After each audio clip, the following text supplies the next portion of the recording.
사람은 대개 배부를 때보다 배고플 때 더 많은 것을 깨닫게 됩니다. 평안할 때 미처 깨닫지 못하던 것들을 고난을 당하는 가운데 깨닫게 될 수가 종종 있습니다. 왜냐하면 고난을 당할 때 사람은 자기 자신의 모습을 다시 한번 뒤돌아보면서 자기가 어떻게 잘못하고 있는지 여러 가지 원인을 찾아보기 때문이죠. 그러므로 고난이 항상 유익한 것만은 아닙니다. 삶을 개선시켜주고 하나님께 더 가까이 나아가게 하는 그러한 것을 알게 해주기도 합니다. 때로는 고난을 겪으면서 우리의 믿음을 훈련시키신다는 것을 알기도 합니다. 고난은 하나님께서 사랑하시는 성도들에게 교육하는 훌륭한 도구가 되기도 합니다. 고난 속에는 하나님의 섭리가 분명히 있음을 명심하시기를 바랍니다. 오늘 본문의 역사적인 배경을 보면은 애굽이 기근으로 말미암아 가나안 땅에 거주하는 야곱의 집안에까지 영향이 미쳐서 야곱의 아들들이 양식을 구하러 애굽으로 갔습니다. 그런데 거기서 총리가 된 요셉을 20년 만에 극적으로 만나게 되는 그러한 장면입니다. 그러나 요셉을 알아보지 못한 형들은 그 앞에서 절을 함으로써 요셉이 꿈을 꿨잖아요. 형들이 다 내게 절한다는 그 꿈을 보여줬는데 그 꿈이 성취되었지만 요셉은 아버지 요셉에 대하여 아버지 야곱에 대하여 또 동생 베냐민이 잘 지내고 있는지 그리고 형들이 지난날의 행실을 돌아보고 자신들의 잘못을 깨닫고 있는지 그것을 살펴보기 위해서 자신의 정체를 숨기고 요셉이 형들을 시험을 합니다. 그래서 그들을 정탐꾼으로 몰아 감옥에 가둡니다. 그리고 3일 만에 배려를 베풀어 산 사람 시므온만을 영유하고 모든 형들은 그 양식을 가지고 가족에게로 고향으로 돌아가게 합니다.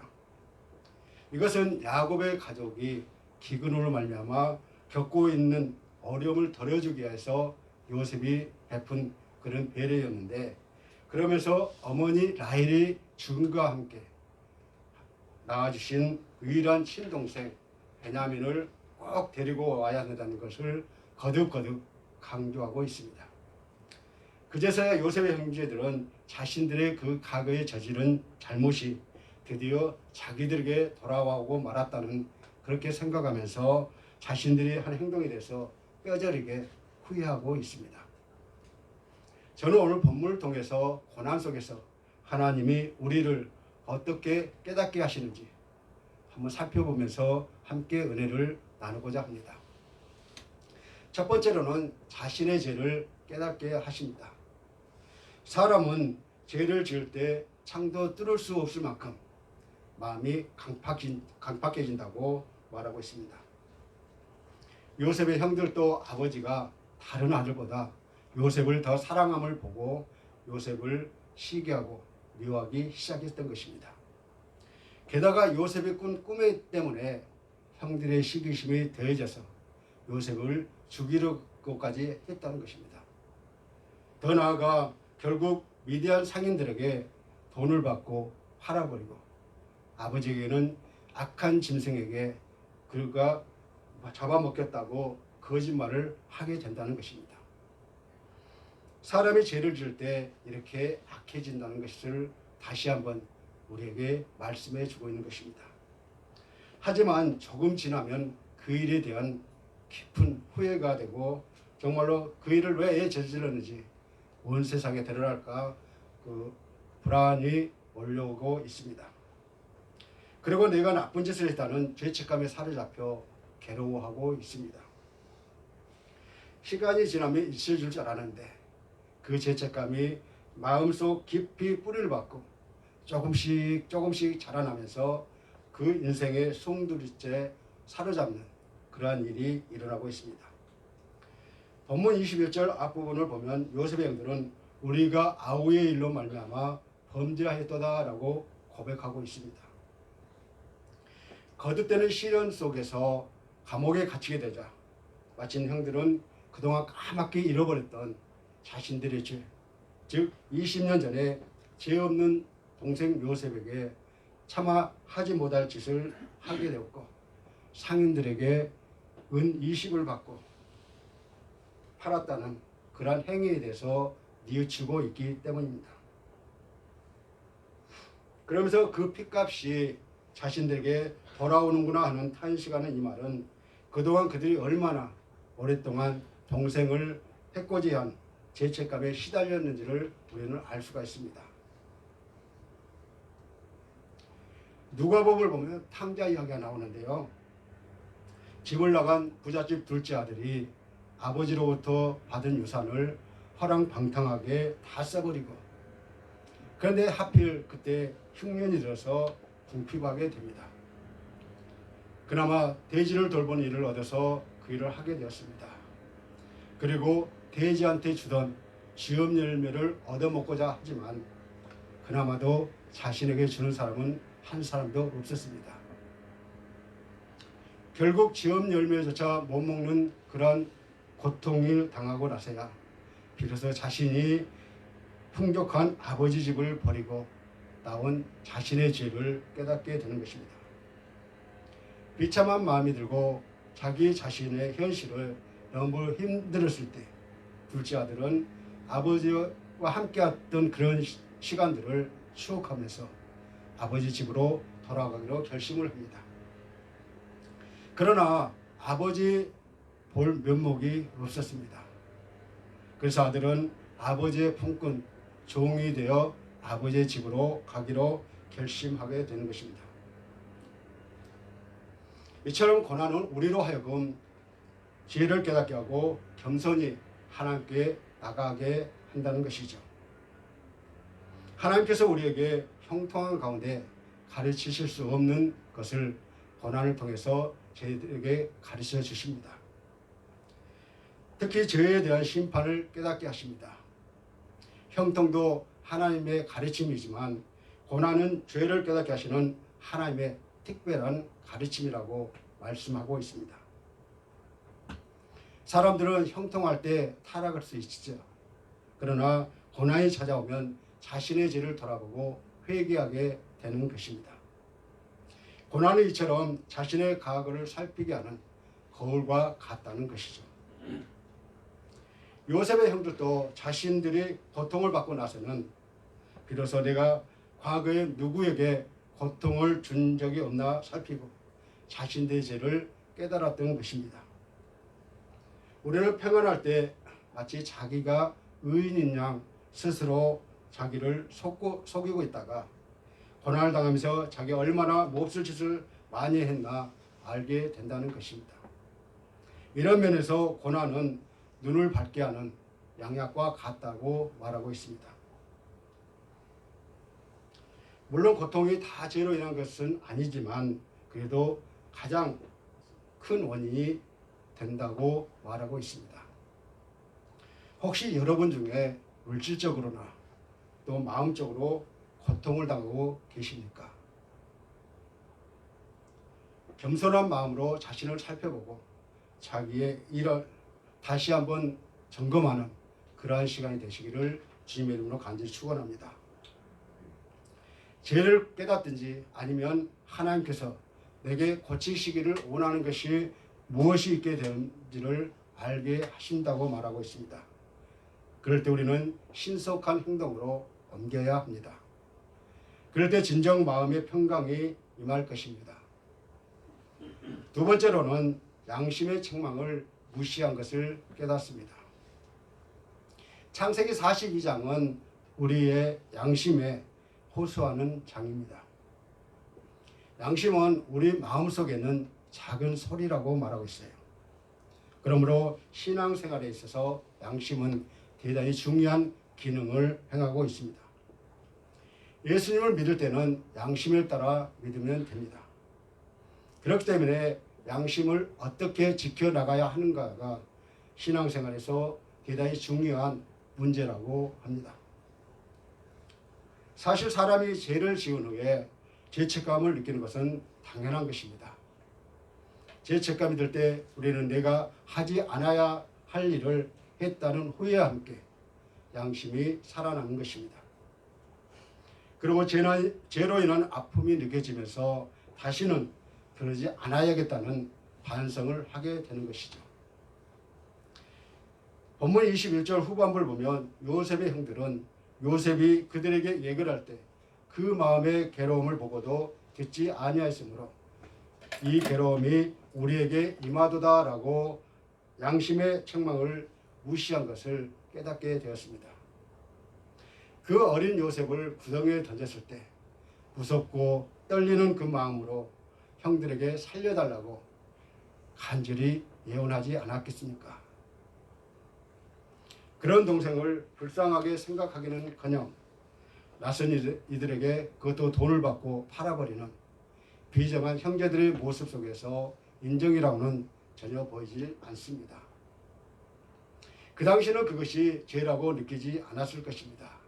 그런데 20년이 지나 타국에서 그것도 죽었다고 생각했던 요셉을 만나게 될 줄을 누가 알았겠습니까? 하나님께서는 우리가 어떤 불의한 일을 행하려고 할 때에 양심을 통해서 책망하십니다. 그런데 그 책망을 무시하고 죄를 지으면 자신이 큰 고통을 당하게 되고 고통을 당한 이후에 자신이 양심을 책망을 어겼음을 깨닫게 해주신다고 말씀하고 있습니다.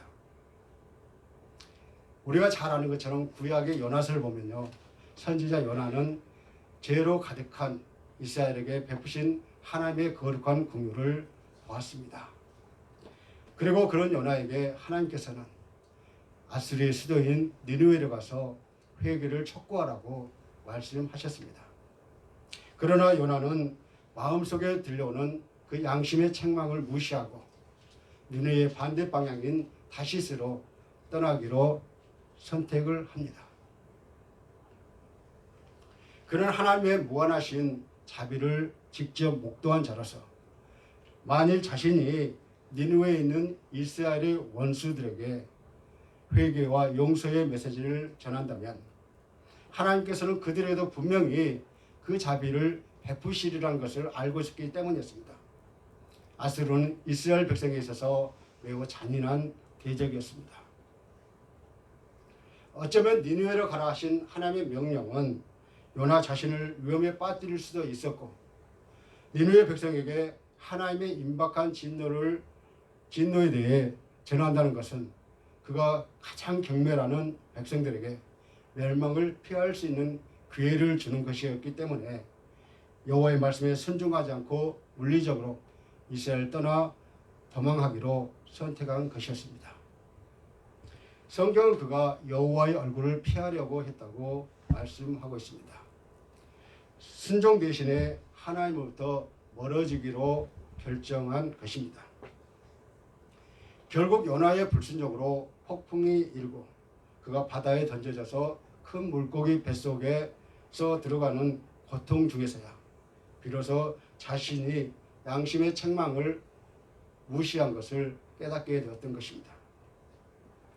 처음에 여호와의 명령을 피해 도망하던 요나, 그러나 3일 밤낮을 물고기 뱃속에서 보내면서 자신의 잘못된 행동을 깨달았고 아직 니느웨 백성을 향한 하나님의 마음이 이해되지 않았지만 자신의 양심을 무시한 책망을 무시한 잘못된 행동이 큰 물고기의 악취나는 뱃속과 어두운 그러한 캄캄한 구덩이로 이어지는 것을 깨닫게 되는 것입니다.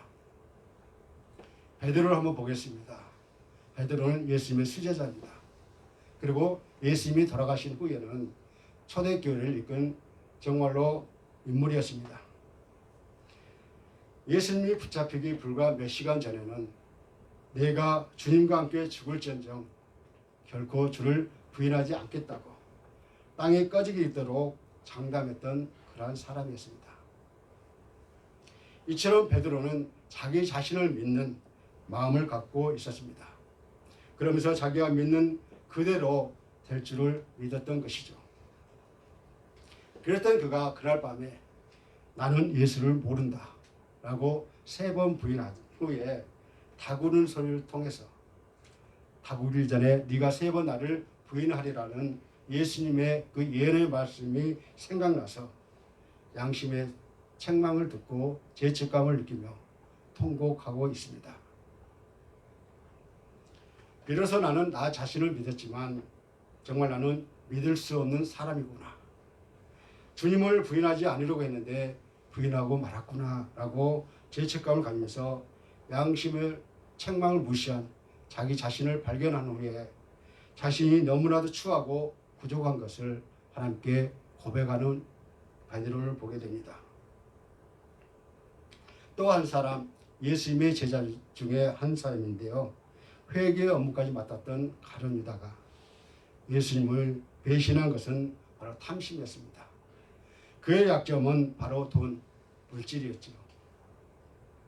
예수님께서 십자가 고난과 죽음을 제자들에게 말씀하실 때 가룟 유다는 매우 실망이 컸을 것입니다.